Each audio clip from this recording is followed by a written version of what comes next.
Hello guys, मैं एकती कहानियों में एक बार फिर से आप सभी का वेलकम करती हूँ। आज मैं एक हार्ट टचिंग स्टोरी लेकर आई हूँ और उम्मीद करती हूँ कि आप इसे ज़रूर सुनोगे।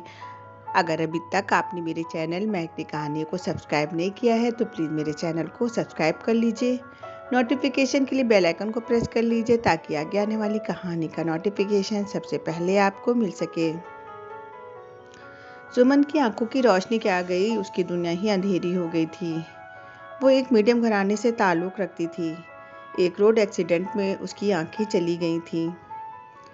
डॉक्टर का कहना था कि 1 साल उसे ऐसे ही लगेगा, फिर 1 साल के बाद उसकी आंखों का ऑपरेशन किया जा सकता है। पर अभी उसका ऑपरेशन नहीं हो सकता क्योंकि एक्सीडेंट की वजह से अंदर से उसमें काफ़ी चोटें आई हुई थी। वो घर से कम ही निकलती, बहुत ही दयनीय स्थिति से गुजर रही थी। बैठे बैठे घर में वो ऊबने लगी थी, इसलिए उसकी माँ शाम को ले जाकर पास ही एक पार्क में उसे बेंच पर बिठा दिया करती थी।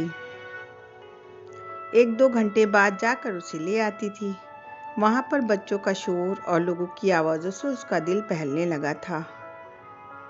फिर एक दिन उस राहुल नाम का लड़का उसके पास आकर बैठ गया। धीरे धीरे उन लोगों के बीच बातों का सिलसिला चलता रहा और बढ़ता गया। उस लड़के की आवाज़ में जादू था और वो गाने भी बहुत अच्छे गाता था। वो उसे एक गाना गाकर सुनाता है, जिंदगी की यही रीत है, हार के बाद ही जीत है, थोड़े आंसू हैं थोड़ी खुशी, आज गम है तो कल है खुशी, जिंदगी की यही रीत है। उसका गाना सुनकर सुमन बिल्कुल मंत्रमुग्ध सी हो जाती है और सुमन उस दिन से बहुत ही खुश होती है। और धीरे धीरे सुमन और राहुल की मुलाकातें बढ़ने लगती हैं और दोनों ही एक दूसरे के बहुत ही करीब आते चले जाते हैं। दोनों के घर वालों को भी सब अच्छे से पता चलता है। वो किसी को भी इस रिश्ते से एतराज़ नहीं होता क्योंकि दोनों की बात तय हो जाती है।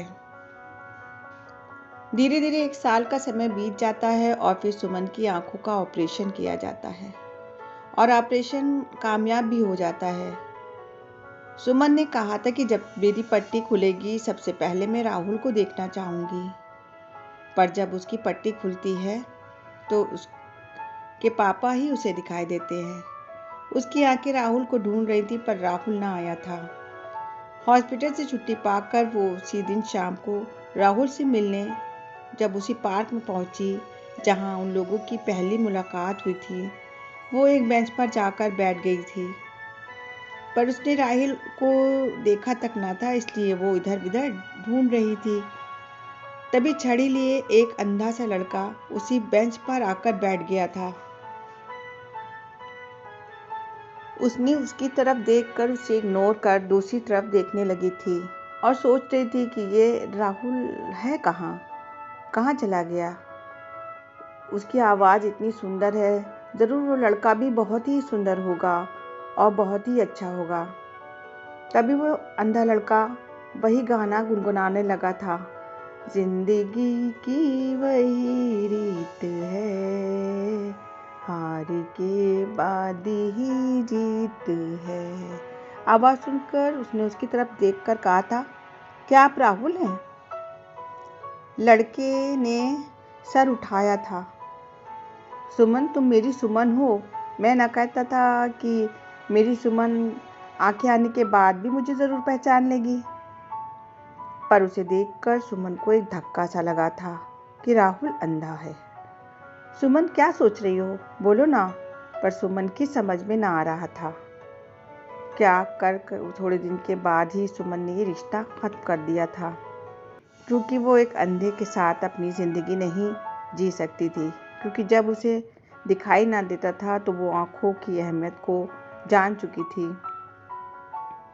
वहाँ से जाने के बाद राहुल ने एक दिन फ़ोन करके उससे कहा था कि जिस तरह आजकल लोग स्टेटस बदलते हैं उसी तरह इंसान भी बदल जाता है।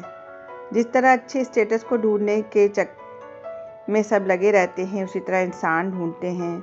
कोई किसी से की कमी को कहाँ एक्सेप्ट करेगा, कहकर उसने फ़ोन काट दिया था। सुमन उसकी कही बातों को सुनकर सोच में पड़ जाती है। फिर सुमन को पता चलता है कि राहुल शहर छोड़कर दूसरे शहर चला गया था, लेकिन सुमन को इससे कोई फर्क ना पड़ा था। गाइस, आप बताएं, सुमन ने राहुल के साथ सही किया या गलत? कमेंट कर ज़रूर बताएं और प्लीज़ मेरे चैनल को भी सब्सक्राइब करें।